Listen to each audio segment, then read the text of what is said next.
ساکن دههای به نام حسن قربان فی جماعت دهات توگرک ناحیه واسه رحیم حلیموف با استفاده عاقلانه زمین همساله درآمد خوب به دست میآورد. این سال نیز محصولات‌های گوناگون کشت نموده است.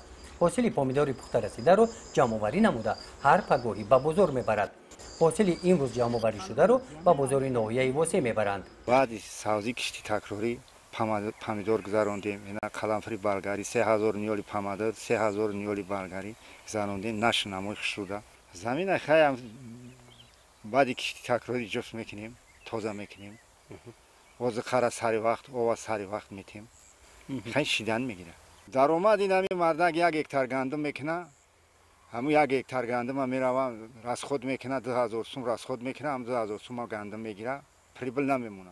ما اینجا 4 جو یک سازیش هم میچینیم 1 تن گندم میشه.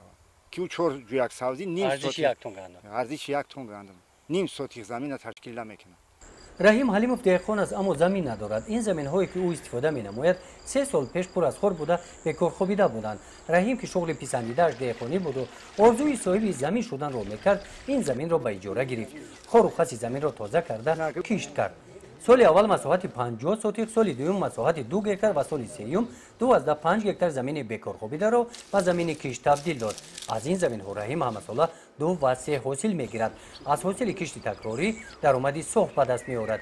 بعد جمع‌آوری حاصل سبزی در این زمین کشت سبزیجات گذرانیده است.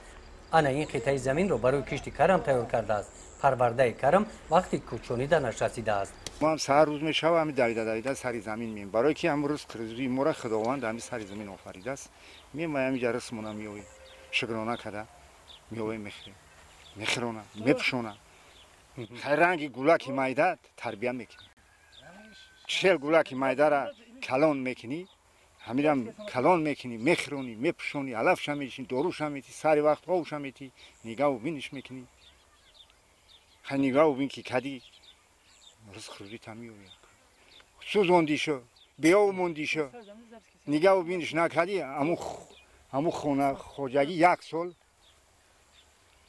به نون بیاو میمونه. این سال رحیم در مساحت 2 هکتار زمین پنبه‌دانه کش نموده است. نشونمای نهال‌های پخته در حال خوب قرار دارند.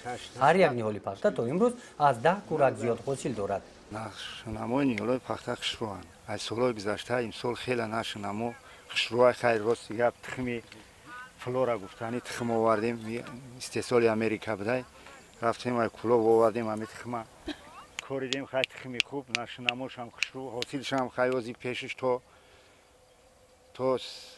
کشف کوکارا پیشش تو 10-12 کوکارا داره خیلی گل شونش هم او یکما بود کردیم اینا او کلتیواسیا کردیم از 100 کیلویی با هکتارش ده 3 لیتر تیار کردیم روزای نزدیک خدا خواهد 3 لیتر میزنیم او دیگه ما میگیریم.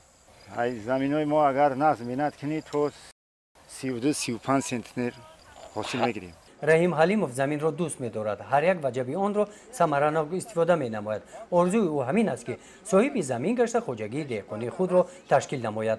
گزارش خواجه نظریف خدای نظر ظهوروف از ناحیه واسه برای برنامه اطلاعاتی نوید.